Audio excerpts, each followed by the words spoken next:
नाजायज कब्जे हटाने के दौरान रुकावट डालने वाले एक आरटीआई कारकुन को रुकावट डालना महंगा पड़ गया। सरकारी काम में रुकावट डालने के मामले में जफर अली खान पठान और दूसरे शख्स के खिलाफ मुकदमा दर्ज कर लिया गया है। इतवारा पुलिस ने ये मामला महकमे तजावीज़ात के सरबराह गणेश शिंगे की शिकायत पर दर्ज किया है। 31 अगस्त से 10 सितंबर को म्यूनिसिपल कॉरपोरेशन के महकमे तजावीज़ात के सरबराह गणेश शिंगे एक टीम के साथ हबीब टाकिस रोड पर तजावीज़ात को हटा रहे थे। उस वक्त जफर अली खान ने मौके पर पहुंचकर रुकावट खड़ी की और शिंगे पर हफ्ता जमा करने का इल्जाम भी लगाया। गणेश शिंगे ने सरकारी काम में रुकावट डालने और बल्दिया को बदनाम करने के मामले में इतवारा पुलिस स्टेशन में शिकायत दर्ज कराई।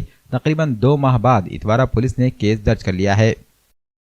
नाही, प्रकरण असं होतं की मी नांदेड वगळा महानगरपालिकेच्या माध्यमातून शहरातील अतिक्रमण काढण्यासाठी माननीय आयुक्त साहेबांनी माझी नियंत्रक अतिक्रमण म्हणून नियुक्ती केलेली आहे आणि माझ्या बाबतीमध्ये मी चतुर्श्रेणी पदावर नियुक्त असताना मला महानगरपालिका महासभेने 2010 साली नियंत्रक अतिक्रमण पदाचा पदभार दिलेला आहे। 2010 सालापासून मी नियंत्रक अतिक्रमण पद म्हणून मी महानगरपालिकेमध्ये कार्यरत आहे।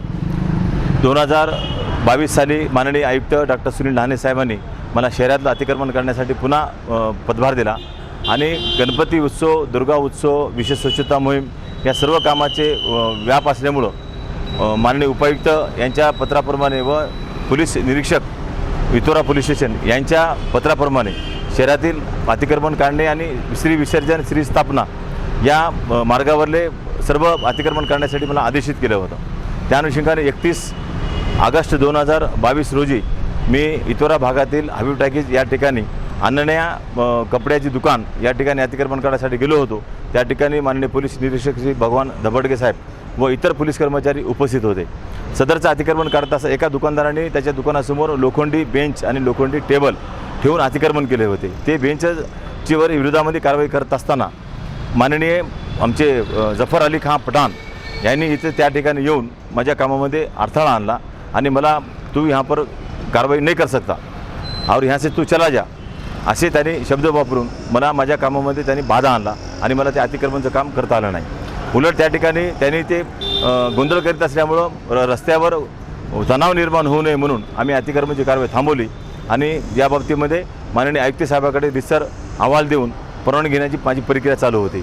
दरम्यानच्या काळामध्ये 10 सप्टेंबरला देगलूरनागा परिसरामध्ये अशीच आम्ही कारवाई करत असताना त्या ठिकाणी सुद्धा येऊन त्यांनी माझ्या अतिक्रमणाच्या कारवाईमध्ये अडथळा आणला आणि हे सर्व घटनाक्रम मी माननीय आयुक्त साहेबांकडे लेखी स्वरूपामध्ये अहवालाच्या माध्यमातून सादर केला आणि माननीय आयुक्तांनी माझ्या अहवालाच्या अनुषंगाने संबंधिताविरुद्ध कारवाई करण्यासाठी कायदे सल्लागाराचा अभिप्राय घेऊन पुढील कारवाई करण्यासाठी त्यांनी फाईल संचिका प्रस्तावित केली आणि माननीय सर आमचे वकील महानगरपालिकेचे BR भोसले साहेबांची कायदेशीर सल्ला घेऊन सर्व कायदेशीर प्रक्रिया पार पाडून काल 16 नोव्हेंबर 2022 रोजी इतोरा पोलीस स्टेशन या ठिकाणी श्री जफर अली खान पठाण साहेब आणि त्यांच्यासोबत एक त्यांचे सहकारी दुकानदार यांच्या विरोधामध्ये शासकीय कामात अडथळा आणणे, अतिक्रमण पथकातील कर्मचारी हप्ता वसूल करीत असल्याचे खोटे आरोप करणे आणि कायद्याचं नियमाचं उल्लंघन करणे आणि महानगरपालिकेची व महानगरपालिकेतल्या कर्मचाऱ्यांची